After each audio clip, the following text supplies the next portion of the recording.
Well, in my view, the only sensible, pragmatic sentence that David Cameron ever uttered, albeit I gather behind closed doors, was cut the green crap.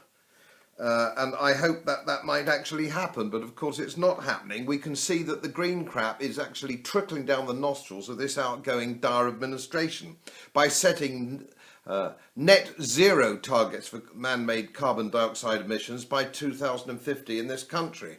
But it doesn't make any sense. Even if you accept the somewhat absurd hypothesis that man-made carbon dioxide emissions are going to boil the planet, which really don't stand up to very close examination these days. But even if you accept that, just let's look at the numbers. Look at the numbers, and I get most of my numbers actually on this occasion from Stockholm University, not a schoolgirl in Stockholm, from whom apparently everybody seems to set much store. So let's have a look at it. What do we admit in the United Kingdom? What is our admission of carbon dioxide?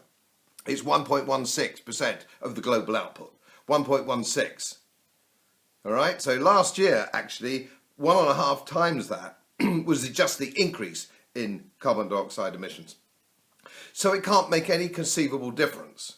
So this is virtue signalling. And the government itself has said to set an example to the world. Well, you know, those days went with Mr. Gladstone 150 years ago. We can't set an example to the world now in these matters, and we haven't been able to do so for nearly 100 years.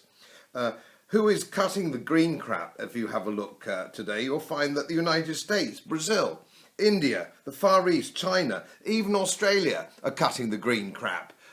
They are trying to build up their manufacturing bases, and they're doing that with fossil fuels. And the only reason they can do that is because that's fossil fuels are the only reasonable thing that's available. Only 4% of global energy is produced by renewable energy. It's not a really serious player. So consequently, the United Kingdom doing this is out on a limb, completely on their own. But who's going to pick up the tab? Well, our manufacturing industry. So you're for ordinary working Joe in manufacturing, yet more jobs will hemorrhage to India, Brazil and the Far East. We've already seen that. High energy bills kill manufacturing, and we know that to be a case.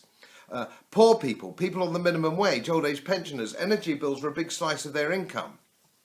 And it hurts them most, and they're the people who are going to pick up the tab for this virtue signalling. It doesn't matter to Theresa May and Philip May.